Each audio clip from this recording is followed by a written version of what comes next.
আমার কাছে প্রচুর শিক্ষার্থী জানতে চান পড়াশোনা চলাকালীন সময়ে তারা কি কি কাজ করে খণ্ডকালীন কাজ রোজগার করতে পারে। আমি চিন্তা ভাবনা করে দেখলাম বেশ কিছু কাজ আছে যেগুলো করে তারা পয়সা উপার্জন করতে পারে।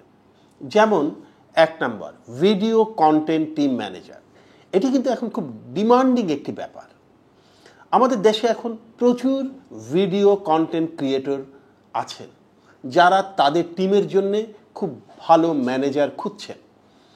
এই কন্টেন্ট টিম ম্যানেজারের কাজ হচ্ছে কন্টেন্ট টিম ম্যানেজ করা, অর্থাৎ এই টিমে যারা আছেন স্ক্রিপ্ট রাইটার, যারা ভিডিও শ্যুট করেন, যারা ভিডিও এডিট করেন, থাম্বনেল ডিজাইন করেন, তাদের মধ্যে সমন্বয় করা।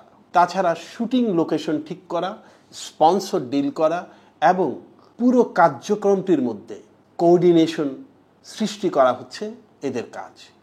এদেরকে কিন্তু মোটামুটি ভালোই পয়সা দেওয়া হয়। 2 নম্বর হচ্ছে পেশাগত কারণে আমি দেখছি যে দেশে এখন প্রচুর বিদেশি বিনিয়োগকারী আছেন। অনেক বিদেশি কোম্পানি বাংলাদেশে কাজ করছে, বিশেষ করে চাইনিজ এবং কোরিয়ানরা।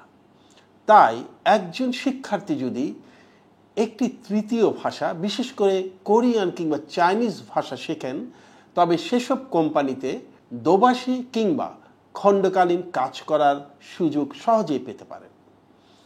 3 নম্বর হচ্ছে ফটোশ্যুট। ফটোশ্যুটও কিন্তু খুব ডিমান্ডিং একটি ব্যাপার। বিশেষ করে আমরা সিরেমোনিয়াল ফটোশ্যুটিংয়ে এখন কিন্তু খুব অভ্যস্ত হয়ে গেছি। এমন কোনো উৎসব নেই যেখানে ফটোশ্যুট করার জন্য ক্যামেরাম্যান হায়ার করা হয় না। শিক্ষার্থীরা যদি খুব ভালো ফটোগ্রাফি শিখে নেন, তবে তারা কিন্তু এসব কাজ করে অনেক টাকা রোজগার করতে পারেন, অন্ততপক্ষে নিজে চলার মতো টাকা রোজগার করতে পারেন। 4 নম্বর হচ্ছে বারিস্তা, যারা কফি বানান। এখন কিন্তু শহরে প্রচুর কফি শপ আছে, কিন্তু সে তুলনায় কফি বানাতে পারেন খুব ভালো, কফির মিক্স করাটা কিন্তু খুব ইম্পর্টেন্ট একটি ব্যাপার। এটি করতে পারার মতো লোক খুব কম। যারা এই কফি বানান তাদের বলা হয় বারিস্তা, এবং তাদের কিন্তু প্রচুর চাহিদা আছে। আমাদের শিক্ষার্থীরা যদি বারিস্তা ট্রেনিং নেন, প্রচুর প্রতিষ্ঠান আছে যারা এই জাতীয় ট্রেনিংগুলো দিয়ে থাকেন, তাহলে কিন্তু তারা এসব শপে বেশ ভালো বেতনে খণ্ডকালীন কাজ করতে পারে। আরেকটি হচ্ছে কেয়ার গিভার। এটা খুব নিষ্ঠুর হলেও সত্য, আমাদের দেশে বেশ বড় একটি বয়স্ক মানুষের অংশ এখন নিঃসঙ্গ। তাদের ছেলেমেয়েরা বিদেশে থাকে, দেশে তারা একা থাকেন। ছেলেমেয়েরা চিন্তায় থাকে বাবা মায়ের দেখাশোনা কে করবে, এবং এসব নিঃসঙ্গ মানুষেরা ভয়ে ভয়ে থাকেন তাদের একটা কিছু হয়ে গেলে কে দেখবে। কেয়ার গিভাররা তাদেরকে সেবা দিতে পারেন, মমতার সাথে সেবা। তারা বয়স্কদের সময় দিতে পারেন, তাদেরকে ডাক্তারের কাছে নিয়ে যেতে পারেন, অসুস্থ হলে হসপিটালে সময় দিতে পারেন, এমনকি তাদের ঔষধপত্র খাওয়ার ব্যাপারেও সহায়তা করতে পারেন। আর কিছু না হোক, শুধু বয়স্কদের সাথে সময় কাটিয়ে তাদের একটু দেখাশোনা করে পয়সা কিন্তু উপার্জন করা সম্ভব। তবে অন্তত এই একটি ক্ষেত্রে পয়সা কামানোর চাইতে মমতা প্রধান হওয়া উচিত। আরেকটি ব্যাপার আমাদের ছাত্রছাত্রীরা করতে পারে, সেটি হচ্ছে খুব ভালো প্রুফ রিডারের কাজ। দেশে প্রচুর বই বের হয়, দেখবেন প্রচুর টাইপো আছে, বানান ভুল আছে।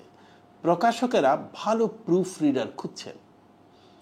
যদি প্রুফ রিডিংয়ের কাজে নিজেকে তারা দক্ষ করে তুলতে পারেন, তবে তারা কিন্তু এসব প্রকাশনায় যুক্ত হতে পারেন। এরপরে আরেকটি কাজ আছে, সেটি হচ্ছে পার্ট টাইম সাংবাদিকতা। দেশে প্রচুর ভালো অনলাইন এবং অফলাইন পত্রিকা আছে। এসব পত্রিকা কিন্তু তাদের প্রতিষ্ঠানের জন্য, তাদের সংবাদপত্রের জন্য, তাদের নিউজ চ্যানেলের জন্য সবসময় খণ্ডকালীন সাংবাদিক খোঁজেন। আমাদের ছাত্রছাত্রী বন্ধুরা কিন্তু এই কাজটিও করতে পারেন। আরেকটা হচ্ছে শেফ। আমাদের দেশে প্রচুর রেস্টুরেন্ট আছে, কিন্তু ভালো শেফ নেই। যারা খুব ভালো রান্না জানেন তারা কিন্তু এসব প্রতিষ্ঠানে কাজ করতে পারেন। সবচেয়ে বড় কথা হচ্ছে কি জানেন, সবচেয়ে বড় কথা হচ্ছে আপনি যদি পড়াশোনার ফাঁকে ফাঁকে কাজ করে উপার্জন করতে চান, তবে সো কল্ড ইগো আপনাকে বাদ দিতে হবে।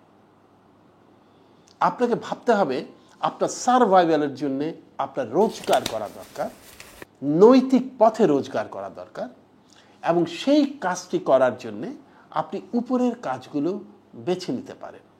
আমার ধারণা আপনি ঠকবেন না। আসুন মায়া ছড়াই।